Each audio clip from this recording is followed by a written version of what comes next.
এই সরকারের শুরু থেকে একটার পর একটা ঘটনা আমরা দেখেছি এবং সম্ভবত মাইলস্টোনের যে ট্র্যাজেডিটা ছিল এটা সবচেয়ে বেশি নাড়া দিয়েছে গোটা জাতিকে, পাশাপাশি সরকারেরও এক ধরনের একটা চ্যালেঞ্জের মুখোমুখি সরকার পড়ে গিয়েছিল। একটা নেগেটিভ তখন বাজারে দেখা গিয়েছিল যে সরকার যখন বিপদে পড়ে তখন রাজনৈতিক দলগুলোকে কল করে, এবং আরেকটা নেগেটিভ আমরা দেখেছি যে কিছু কিছু রাজনৈতিক দলগুলোর জন্য সরকার কখনো কখনো বেকায়দায় পড়তে হয়েছে। এটা আমরা আরো অতিথিদের কাছেও জানবো, আপনাকে দিয়ে শুরু করতে চাই, আপনি কি মনে করেন এই বিষয়ে? আচ্ছা, এটা শুধু আপনি মাইলস্টোন না, আপনি যদি দেখেন যে আমি মোটা দাগে মাইলস্টোনটা গত বছরে যখন সেপ্টেম্বর অক্টোবরের দিকে রাষ্ট্রপতির পদত্যাগের আন্দোলনটা হয়, তখন থেকে কিন্তু এই মানে ইস্যু তৈরি করে বিপদ ডেকে আনার এক ধরনের, এবং সেটা আপনি যেটা বললেন, ইঙ্গিত করলেন যে এটা আসলে এখন ওপেন সিক্রেট, আমাদের আর বলার কিছু নেই, মানে যে এটা লুকানোর কিছু নেই যে এনসিপি সরকার সমর্থিত দল, এটা একেবারেই মানে দিবালোকের মতো সত্য আর কি। হ্যাঁ, সো এটা এনসিপি অস্বীকার করে মাঝে মাঝে, তাদের রাজনৈতিক একটা বার্তা থাকতেই পারে, করতেই হয়, কিন্তু বিভিন্ন ঘটনা এবং বিভিন্ন কর্মকাণ্ড দেখলে সহজেও অনুমান করা যায় যে এনসিপি সরকারের একটা বেশ একেবারেই, যদি আপনি সরকারি দল বলেন তাহলে একটা অত্যুক্তি করা হবে না। আচ্ছা, সো সেদিক থেকে তারা অনেকগুলো, তখনও এনসিপি হয়নি, তখন ছিল বৈষম্য বিরোধী, এনসিপি তো হয়েছে ফেব্রুয়ারির শেষের দিকে। সো তারপরে দেখেন আপনি সংবিধান বাতিল ইস্যু, তারপরে আওয়ামী লীগকে নিষিদ্ধ করার ইস্যু বেশ কয়েকবার। কারণটা হচ্ছে বাকি যে স্টেক হোল্ডার ছিল, লাইক বিএনপির মতো সবচেয়ে বড় দল, এখন এই মুহূর্তে তো যেহেতু আওয়ামী লীগ মাঠে নাই, বিএনপি সবচেয়ে বড় দল, তো সেহেতু এই বাকি স্টেক হোল্ডাররা একে একে কিন্তু আপনার দেখবেন যে তারা কিন্তু এই দাবিগুলোর সাথে একমত ছিল না। রাষ্ট্রপতির পদত্যাগ ইস্যু, সংবিধান বাতিল, ৭২ সংবিধান ছুঁড়ে ফেলে দেয়া, সো এইরকম অনেকগুলো ইস্যু আছে।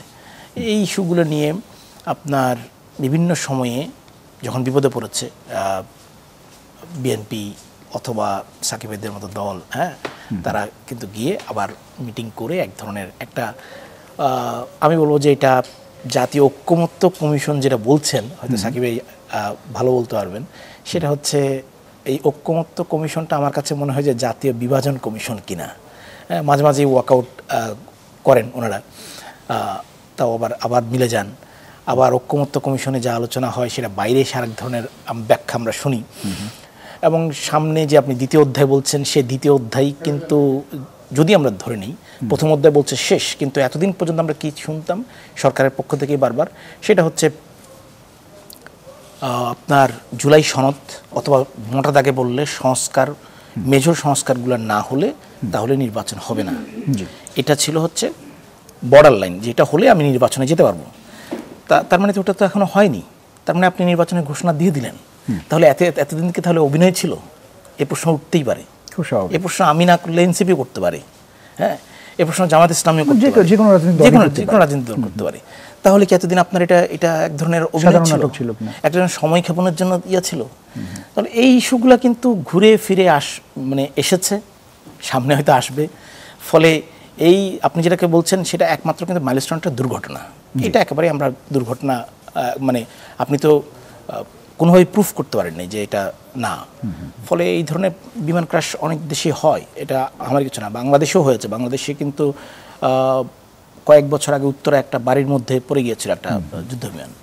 সো ফলে আমাদের হয়তো তখন বড় আপনার ক্যাজুয়ালিটি হয়নি দেখে আমাদের তখন মনে নেই খুব বেশি নাড়া দেয়নি। সো এটা তো ওটা কিন্তু দেখবেন যে আপনি ব্যবস্থাপনার ক্ষেত্রে আপনি সরকারের পোস্ট দেওয়া থেকে শুরু করে টাকা চাইলেন, পোস্ট দিলেন, সেটা সমালোচনা হওয়ার পরে আবার 30 মিনিটের মধ্যে সরিয়ে ফেললেন, হ্যাঁ, তারপরে আপনার এটা হচ্ছে ম্যানেজমেন্টের দুর্বলতা। আপনি একটা দুর্ঘটনা ঘটতেই পারে, এটা শুধু এখন না, আপনি দেখেন লাস্ট বন্যা থেকে আমরা দেখছি যতগুলো ন্যাচারাল এই টাইপের ডিজাস্টার হয়েছে সবগুলোতেই সরকার এক ধরনের অব্যবস্থাপনা ছিল, হ্যাঁ। তারপরে আপনি দেখেন যে যার সবচেয়ে বেশি এগিয়ে আসার কথা, স্বাস্থ্য উপদেষ্টা তিনিই ছিলেন, হ্যাঁ, তিনি বললেন তিনি অসুস্থ, কিন্তু